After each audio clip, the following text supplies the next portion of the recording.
Hi hello friends, welcome back to my channel Hema Suman Kannada YouTube ಚಾನಲ್ಗೆ. So friends, ಎಲ್ಲರೂ ಹೇಗಿದ್ದಾರೆ? ಎಲ್ಲರೂ ಚೆನ್ನಾಗಿದ್ದಾರೆ ಅಂತ ಭಾವಿಸ್ತೀನಿ. ಸೊ ಯಾರೆಲ್ಲ ನನ್ನ ಚಾನಲ್ ಸಬ್ಸ್ಕ್ರೈಬ್ ಮಾಡ್ಕೊಂಡು ಪ್ಲೀಸ್ ಸಬ್ಸ್ಕ್ರೈಬ್ ಮಾಡ್ಕೊಂಡು ವಿಡಿಯೋ ವಾಚ್ ಮಾಡಿ. ಸೊ ಫ್ರೆಂಡ್ಸ್, ಇವತ್ತು ನಾನು ನಿಮಗೆ ಬೆಳ್ಳುಳ್ಳಿ ಕಬಾಬು ಹೇಗೆ ಮಾಡ್ಕೋಬೇಕು ಅಂತ ತೋರಿಸ್ಕೊಡ್ತೀನಿ. ಇವತ್ತು ನಾನು ಅಕ್ಕ ಮನೆಗೆ ಹೋಗ್ತಿದ್ದೀನಿ. ಆ ಚಿಕ್ಕ ಅಕ್ಕ ಮಗಳು ಮಾಡ್ತಿದ್ದಾಳೆ. ನೋಡೋಣ ಹೇಗೆ ಮಾಡ್ತಾಳೆ ಅಂತ ನೋಡೋಣ ಬನ್ನಿ ಈಗ. ಸೊ ಈಗ ಒಂದು ಮಿಕ್ಸಿ ಜಾರ್ ತೊಗೊಂಡು ಈಗ ಅದಕ್ಕೆ ಹಸಿಮೆಣ್ಸಿನ್ಕಾಯಿ ಹಾಕ್ಕೊಬೇಕು. ಹಸಿಮೆಣ್ಸಿನ್ಕಾಯಿ ಹಾಕ್ಕೊಂಡು ಒಂದು ಸ್ವಲ್ಪ ಕರಿಬೇವನ್ನ ಕೂಡ ಹಾಕ್ಕೋಬೇಕು. ಇದಕ್ಕೆ ಒಂದು 5 ರಿಂದ 6 ಲವಂಗಗಳನ್ನ ಹಾಕ್ಕೋಬೇಕು. ಮತ್ತು ಒಂದು 2-3 ಅಷ್ಟು ಚಕ್ಕೆನ ಪೀಸಸ್ನ ಹಾಕ್ಕೋಬೇಕು. ಸೊ ಇದಕ್ಕೆ ಈಗ ಶುಂಠಿ ಬೆಳ್ಳುಳ್ಳಿ ಪೇಸ್ಟು ಅಕ್ಕ ಮನೇಲೇ ರುಬ್ಕೊಂಡಿದ್ರು. ಆ ಪೇಸ್ಟ್ನು ಇದಕ್ಕೆ ಹಾಕ್ಕೊಂಡು ನೀಟಾಗಿ ಗ್ರೈಂಡ್ ಮಾಡ್ಕೊಂಡು ಬಂದುಬಿಟ್ಟಿದ್ದಾಳೆ. ಸೊ ಈಗ ಒಂದು ಬಾಣಲಿಗೆ ಒಂದು 4 ಸ್ಪೂನ್ ಕಡಲೆ ಹಿಟ್ಟು, ಒಂದು 4 ಸ್ಪೂನ್ ಮೈದಾ ಹಿಟ್ಟು, ಒಂದು 4 ಸ್ಪೂನ್ ಅಕ್ಕಿ ಹಿಟ್ಟು, ಒಂದು 4 ಸ್ಪೂನ್ ಕಾರ್ನ್ಫ್ಲೋರು ಇಷ್ಟು ಹಾಕ್ಕೊಂಡು ಇದಕ್ಕೆ ರುಚಿಗೆ ಎಷ್ಟು ಬೇಕೋ ಅಷ್ಟು ಉಪ್ಪನ್ನ ಹಾಕ್ಕೋಬೇಕು. ಇಲ್ಲಿ ನಾವು ಚಿಕನ್ನು 2.5 kg ಆಗೋಷ್ಟು ಚಿಕನ್ ತೊಗೊಂಡಿದ್ದೀವಲ್ಲ, ಅದಕ್ಕೆ ಎಷ್ಟು ಬೇಕೋ ರುಚಿಗೆ ಅಷ್ಟು ಉಪ್ಪನ್ನ ಹಾಕ್ಕೊಂಡು ಇದಕ್ಕೆ ಒಂದು 2 ರಿಂದ 3 ಸ್ಪೂನ್ ಆಗೋಷ್ಟು ಎಣ್ಣೆ ಮತ್ತು ಒಂದು ಅರ್ಧ ಕಪ್ ಆಗೋಷ್ಟು ಮೊಸರನ್ನ ಹಾಕ್ಕೊಂಡು ಇದನ್ನು ನೀಟಾಗಿ ಫಸ್ಟು ಮಿಕ್ಸ್ ಮಾಡ್ಕೊಂಡ್ಬಿಡ್ಬೇಕು. ಅದಕ್ಕೆ ಈಗ ಒಂದು 2 ರಿಂದ 3 ಮೊಟ್ಟೆನ ಇದಕ್ಕೆ ಹೊಡೆದು ಹಾಕೋಬೇಕು. 2 ಸಾಕು, 3 ಏನು ಬೇಡ, 2 ಸಾಕು ಫ್ರೆಂಡ್ಸ್.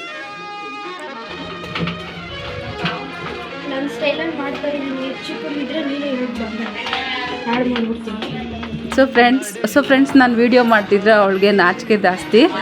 ಅವಳು ನನ್ನ ವೀಡಿಯೋ ಮಾಡಬೇಡ ಅಂತ ಇದ್ದು.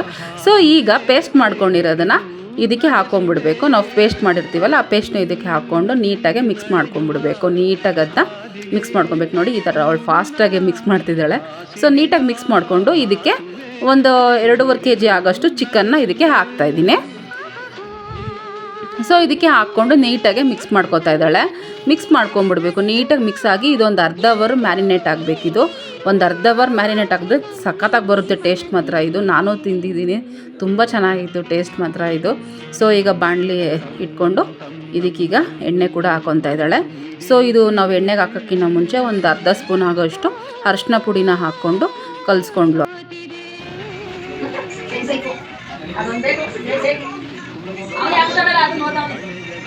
ಸೊ ಫ್ರೆಂಡ್ಸ್, ಈಗ ಒಂದು ಸತಿ ಮಿಕ್ಸ್ ಮಾಡ್ಕೊಂಡು ಈಗ ಎಣ್ಣೆಗೆ ಹಾಕ್ಕೊಂಬಿಡೋಣ ಬನ್ನಿ. ನೋಡಿ, ಎಣ್ಣೆ ಕೂಡ ಕಾದಿದೆ.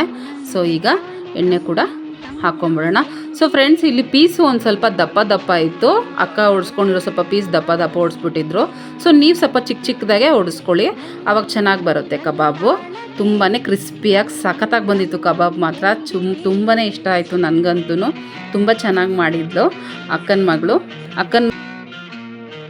ಈಗ ಬೆಳ್ಳುಳ್ಳಿ ಕಬಾಬ್ ರೆಡಿ ಆಗಿದೆ ಫ್ರೆಂಡ್ಸ್. ಇವಾಗ ನೋಡಿ, ಪಾಪು ಒಂದು ನಮಗೆ ರಿವ್ಯೂ ಕೊಡ್ತಾಳೆ. ಕಬಾಬು ತೋರಿಸ್ತಲ್ಲ, ಸೂಪರ್ ಆಗಿತ್ತಾ?